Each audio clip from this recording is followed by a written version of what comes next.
ಗ್ಯಾರಂಟಿಗಳನ್ನ ನಮ್ಮ ಕರ್ನಾಟಕಕ್ಕೆ ನೀಡಿತ್ತು. ಅದು ಈ ಒಂದು ಕಾಂಗ್ರೆಸ್ ಗೆಲ್ಲುವಂತ ಒಂದು ಉದ್ದೇಶದಿಂದ ನಮ್ಮ ಕರ್ನಾಟಕಕ್ಕೆ 5 ಗ್ಯಾರಂಟಿಗಳನ್ನ ನೀಡಿತ್ತು. ಬಟ್ ಈಗ 5 ಗ್ಯಾರಂಟಿಗಳಲ್ಲಿ 3 ಗ್ಯಾರಂಟಿಗಳನ್ನ ನಾವು ರದ್ದುಪಡಿಸ್ತೀವಿ ಅಂತ ಹೇಳ್ತಾ ಇರುವಂತದ್ದು. 3 ಅಲ್ಲ ಅಂದ್ರೂ ಕೂಡ ಅಟ್ಲೀಸ್ಟ್ 2 ಅಂತೂ ರದ್ದುಪಡಿಸ್ತೀವಿ ಅಂತ ಹೇಳ್ತಾ ಇರುವಂತದ್ದು. 2ನ್ನ ಯಾಕೆ ರದ್ದುಪಡಿಸ್ತಾರೆ? ಹಾಗಾದ್ರೆ 2 ರದ್ದುಪಡಿಸಂತ ಒಂದು ಗ್ಯಾರಂಟಿಗಳು ಏನು ಅಂತ ನಾನು ಈ ಒಂದು ವಿಡಿಯೋ ನಿಮ್ಗೆ ತಿಳಿಸ್ತೀನಿ. ಮೊದಲಾಗಿ ಈ ಒಂದು ಗ್ಯಾರಂಟಿಗಳಲ್ಲಿ ರದ್ದುಪಡಿಸಬೇಕು ಅಂತ ಅಂದ್ಕೊಂಡಿರೋದಕ್ಕೆ ಕಾರಣ ಇಷ್ಟೇ. ಮೊನ್ನೆ ಏನು ಈ ಒಂದು ವೋಟಿಂಗ್ಸ್ ನಡೀತು, ಆ ವೋಟಿಂಗ್ಸ್ ನಲ್ಲಿ ಕಾಂಗ್ರೆಸ್ ಸೋಲ್ತು. ಈ ಒಂದು ಸೋತಿರುವುದನ್ನೇ ಈಗ ನಮ್ಮ ಕರ್ನಾಟಕ ಸರ್ಕಾರನು ಕೂಡ ಅದನ್ನು ನೋಡಿ ನಾವು ಇಷ್ಟೆಲ್ಲ ಒಂದು ಯೋಜನೆಗಳನ್ನು ನಮ್ಮ ಕರ್ನಾಟಕಕ್ಕೆ ತಂದಿದ್ದೀವಿ. ಫಾರ್ ಎಕ್ಸಾಂಪಲ್ ಈಗ ಗೃಹಲಕ್ಷ್ಮಿ, ಗೃಹ ಜ್ಯೋತಿ, ಯುವ ನಿಧಿ, ಈ ತರ ಒಂದು 5 ಗ್ಯಾರಂಟಿಗಳನ್ನ ನಮ್ಮ ಕರ್ನಾಟಕ ಸರ್ಕಾರಕ್ಕೆ ಕೊಟ್ಟರು ಕೂಡ ಈ ಸಲ ಗೆದ್ದಿಲ್ಲ ಅನ್ನೋದನ್ನ ಮೇನ್ ಆಗಿ ಇಟ್ಕೊಂಡು ಅದೇ ಒಂದು ಕಾಂಗ್ರೆಸ್ ಸರ್ಕಾರದ ಇನ್ನು ಕೆಲವು ಮಂತ್ರಿಗಳಿಂದ ಈಗ ಆಕ್ಷೇಪಣೆ ಬರ್ತಾ ಇರುವಂತದ್ದು ಮುಖ್ಯಮಂತ್ರಿಗಳಿಗೆ ಈ ಒಂದು ಗ್ಯಾರಂಟಿಗಳನ್ನ ರದ್ದುಪಡಿಸಬೇಕು ಅಂತ ಅಂದ್ಬಿಟ್ಟು ಈ ಒಂದು ಗ್ಯಾರಂಟಿನ ರದ್ದುಪಡಿಸ್ತಾರೆ. ಈ ಹಿಂದೆ ವಾರ್ತೆಗಳಲ್ಲಿ ನಾವು ನೋಡ್ತಾ ಇರೋ ಪ್ರಕಾರ ಮೊನ್ನೆ ಯಾರೋ ಒಂದು ಕ್ವಶನ್ ಕೇಳ್ತಿದ್ರು, ನೀವೇನ್ ಕೊಡ್ತಾ ಇದ್ರ, ನಮ್ಮ ದುಡ್ಡನ್ನ ನಮಗೆ ತಿಳಿಸ್ತಾ ಇದ್ರ ಅಂತ ಹೇಳಿದ್ರು. ಬಟ್ ಇಲ್ಲಿ ನಮ್ಮ ಕಾಂಗ್ರೆಸ್ ಸರ್ಕಾರ ಏನ್ ಹೇಳಿತ್ತು ಅಂದ್ರೆ, ಇಲ್ಲ ನಿಮ್ಮ ಅಮೌಂಟ್ ನ ನಿಮಗೆ ತಿಳಿಸ್ತಾ ಇದೀವಿ, ನಮ್ಮ ಕರ್ನಾಟಕದಲ್ಲಿ ಒಂದು ಬೆಳವಣಿಗೆ ಕೂಡ ನಾವು ಸಪರೇಟ್ ನಾವು ಮಾಡ್ತಿದ್ದೀವಿ, ಬೆಳವಣಿಗೆಯನ್ನು ಕೂಡ ಅದೇ ರೀತಿ ನಿಮಗೂ ಕೂಡ ನಿಮ್ಮ ಅಮೌಂಟ್ ನ ನಿಮಗೆ ತಿಳಿಸ್ತಿದೀವಿ ಅಂತ ಅಲ್ಲಿ ಡೈರೆಕ್ಟ್ ಆಗಿ ಅವರೇ ಹೇಳ್ಬಿಟ್ಟಾರೆ ಆಲ್ರೆಡಿ. ಅಂತರಲ್ಲಿ ಈಗ ನಮ್ಮ ಅಮೌಂಟ್ ನ ನಮಗೆ ತಿಳಿಸ್ತಿದ್ದಾರೆ ಅಂತ ಅಂದ್ಮೇಲೆ ಈಗ ಮತ್ತೆ ಈ ಒಂದು ಗ್ಯಾರಂಟಿ ಕೊಡುವಂತ ಅವಶ್ಯಕತೆ ಇರುತ್ತೆ, ಮತ್ತೆ ಕಿತ್ಕೊಳ್ಳುವಂತ ಅವಶ್ಯಕತೆ ಏನಿತ್ತು ನನ್ನ ಪ್ರಕಾರ. ಹಾಗಾದ್ರೆ ಈಗ ಮೊದಲನೇದಾಗಿ ಈಗ ಯಾವ ಗ್ಯಾರಂಟಿನ ತೆಗಿಬೇಕು ಅಂತ ಹೇಳ್ತಿದ್ದಾರೆ ಅಂದ್ರೆ ಮೊದಲನೇದು ಬಂದ್ಬಿಟ್ಟು ಗೃಹಲಕ್ಷ್ಮಿ. ಈಗ ಅತಿ ಹೆಚ್ಚು ಹಣ ಹೋಗ್ತಾ ಇರುವಂತದ್ದು ನಮ್ಮ ಕರ್ನಾಟಕದಲ್ಲಿ ಗೃಹಲಕ್ಷ್ಮಿಯಿಂದಾನೆ.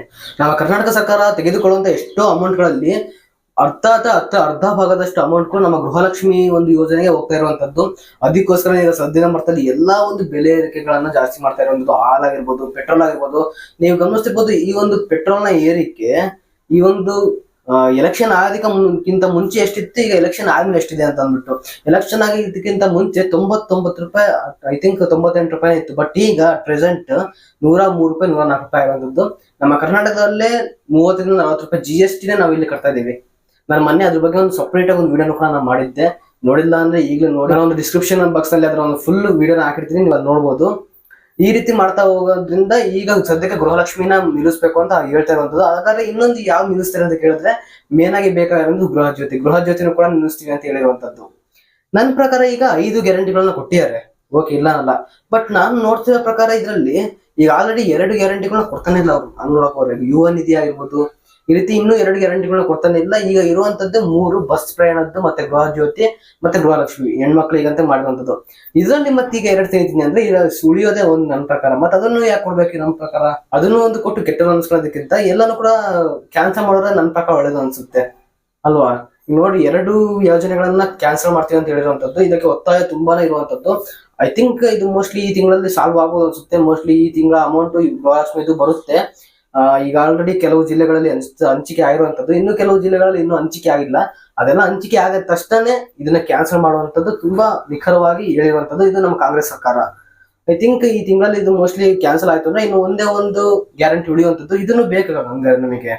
ನನ್ನ ಪ್ರಕಾರ ಇದನ್ನು ಬೇಡ ಅನ್ಸುತ್ತೆ. ಹಾಗಾದ್ರೆ ನಮ್ಮನ್ನ ನಾವು ಸುಧಾರಿಸ್ಕೊಳ್ಳೋದಕ್ಕೆ ನಮ್ಮ ಹತ್ರ ಇರುವಂತಹ ಅಮೌಂಟ್ಗಳೇ ಸಾಕು. ಇನ್ನು ಗೌರ್ಮೆಂಟ್ ಕೊಡುವಂತದ್ದು ನಮಗೇನು ಬೇಡ ಅನ್ಸುತ್ತೆ.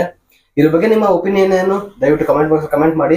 ಇದಿಷ್ಟು ಈ ವಿಡಿಯೋದಲ್ಲಿ ನಾನು ಹೇಳ್ಬೇಕು ಅಂತ ಅನ್ಕೊಂಡೆ. ಇದೇ ರೀತಿ ಬೇರೆ ಬೇರೆ ವಿಡಿಯೋಗಳು ಇದ್ರ ಬಗ್ಗೆ ಬೇಕು ಅಂದ್ರೆ ಕಮೆಂಟ್ ಬಾಕ್ಸ್ ಅಲ್ಲಿ ಕಮೆಂಟ್ ಮಾಡಬಹುದು. ಅದ್ರ ಬಗ್ಗೆ ನಾನು ವಿಡಿಯೋ ತರೋದಕ್ಕೆ ಟ್ರೈ ಮಾಡ್ತೀನಿ. ಐ ಥಿಂಕ್ ಈ ಒಂದು ವಿಡಿಯೋ ಯೂಸ್ಫುಲ್ ಆಗಿದ್ರೆ ಒಂದು ಲೈಕ್ ಮಾಡಿ. ಇದೇ ರೀತಿ ಬೇರೆ ಬೇರೆ ವಿಡಿಯೋಗಳಿಗೆ ಟೆಕ್ನಾಲಜಿ ಸಬ್ಸ್ಕ್ರೈಬ್ ಮಾಡಿ. ನಾನು ಈಗ ಸಬ್ಸ್ಕ್ರೈಬ್ ಮಾಡ್ಕೊಂಡು ಹೋಗ್ತಾ ಬರೋ ಬೆಲ್ ಐಕಾನ್ ಕೂಡ ಕ್ಲಿಕ್ ಮಾಡಬಹುದು. ಸಿಗೋಣ ಮುಂದಿನ ವಿಡಿಯೋದಲ್ಲಿ.